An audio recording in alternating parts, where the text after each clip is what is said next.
उत्तरकाशी में सुरंग धंसने से फंसे 41 मजदूरों के रेस्क्यू में रोज नई चुनौतियां आ रही हैं। हाई कैपेसिटी वाली अमेरिकी ऑगर मशीन भी ठप पड़ गई है। मलबे की वजह से मशीन के बेरिंग डैमेज हो गए हैं और वो आगे ड्रिल नहीं कर पा रहे हैं। सिलक्यारा सुरंग में पिछले 15 दिनों से फंसे 41 मजदूरों को निकालने की हर मुमकिन कोशिश की जा रही है, लेकिन इंतजार लंबा होने के बावजूद मजदूरों ने साहस का परिचय दिया है। और इतना ही नहीं, कोई बात होने पर चिंतित परिजनों की हिम्मत बांधते हुए भी मजदूरों को देखा गया। रेस्क्यू टीम भी तमाम चुनौतियों को पार कर ऑपरेशन को अंजाम देने में जुटी हुई है। तो आज इंडिया टीवी एक्सप्लेनर में हम आपको बताएंगे कि 12 नवंबर से अब तक इस पूरे टनल में क्या क्या हुआ और रेस्क्यू टीम ने मजदूरों को बचाने के लिए क्या क्या कोशिशें की। नमस्कार, मेरा नाम है सुधांशु शिव कुमार। 12 नवंबर उत्तरकाशी में दिवाली के दिन सुबह करीब 5:30 बजे निर्माणाधीन सिलक्यारा सुरंग का एक हिस्सा ढह जाने से मजदूर फंस गए। मजदूरों के फंसे होने की जानकारी आने पर जिला प्रशासन ने मौके पर रेस्क्यू ऑपरेशन शुरू किया।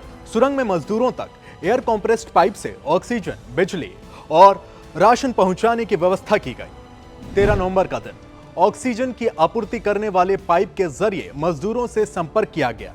मजदूरों के सुरक्षित होने की जानकारी सुरंग से इसी दिन बाहर आई। मुख्यमंत्री पुष्कर सिंह धामी ने मौके पर पहुंचकर यहां का मुआयना किया। इस बीच सुरंग पर ऊपर से मलबा गिरता है, जिसके कारण मलबा लगभग 60 मीटर तक फैल जाता है। रेस्क्यू में लगी टीम को ऑपरेशन इससे और भी कठिन हो जाता है। 14 नवंबर का दिन, इस दिन स्टील पाइपों को मंगाया गया। फंसे हुए मजदूरों को भोजन, पानी, ऑक्सीजन, बिजली और दवाओं की आपूर्ति होती रही। कुछ मजदूरों ने सिर दर्द और अन्य बीमारी की इस दिन शिकायत भी की और उन्हें उस हिसाब से दवाइयां भी पहुंचाई गई। 15 नवंबर, इस दिन पहली ड्रिलिंग मशीन से रेस्क्यू टीम को सफलता नहीं मिली, इसीलिए NHIDCL ने ड्रिल करने के लिए एक अत्याधुनिक अमेरिकी निर्मित ऑगर मशीन की मांग की। 16 नवंबर का दिन ड्रिलिंग मशीन को असेंबल और प्लेटफॉर्म पर लगाया गया।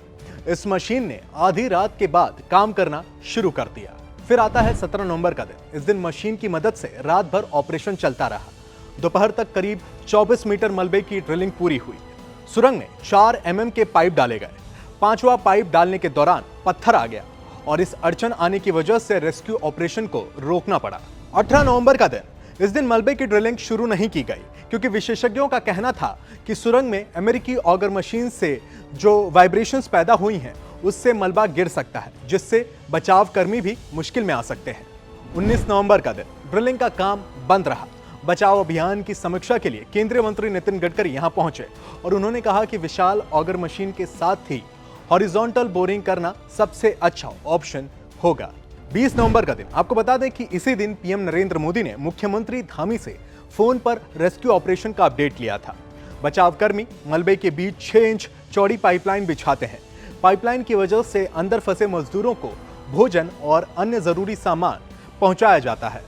21 नवंबर, यह वही दिन था जब बचाव कर्मियों ने सुबह अंदर फंसे मजदूरों का पहला वीडियो जारी किया।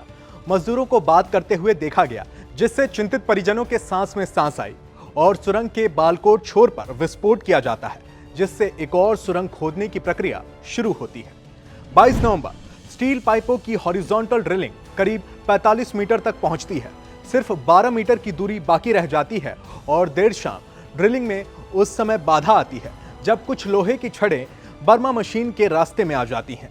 23 नवंबर, लोहे की छड़ों के कारण ड्रिलिंग में देरी होती है और इस दिन सुबह इन्हें हटाने के बाद बचाव कार्य फिर से शुरू कर दिया गया। वहीं जिस प्लेटफॉर्म पर ड्रिलिंग मशीन टिकी हुई है उसमें दरारें दिखाई देने के बाद बोरिंग को फिर से इसी दिन रोकना पड़ गया।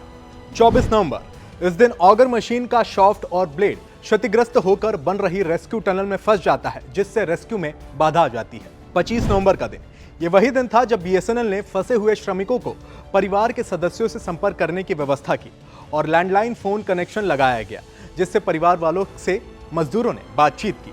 26 नवंबर, ऑगर मशीन के क्षतिग्रस्त हिस्से को बाहर निकालने के लिए आवश्यक प्लाज्मा कटर सुरंग दुर्घटना स्थल पर पहुंच गया और वर्टिकल टनल ड्रिलिंग का निर्माण भी इसी दिन शुरू हो गया।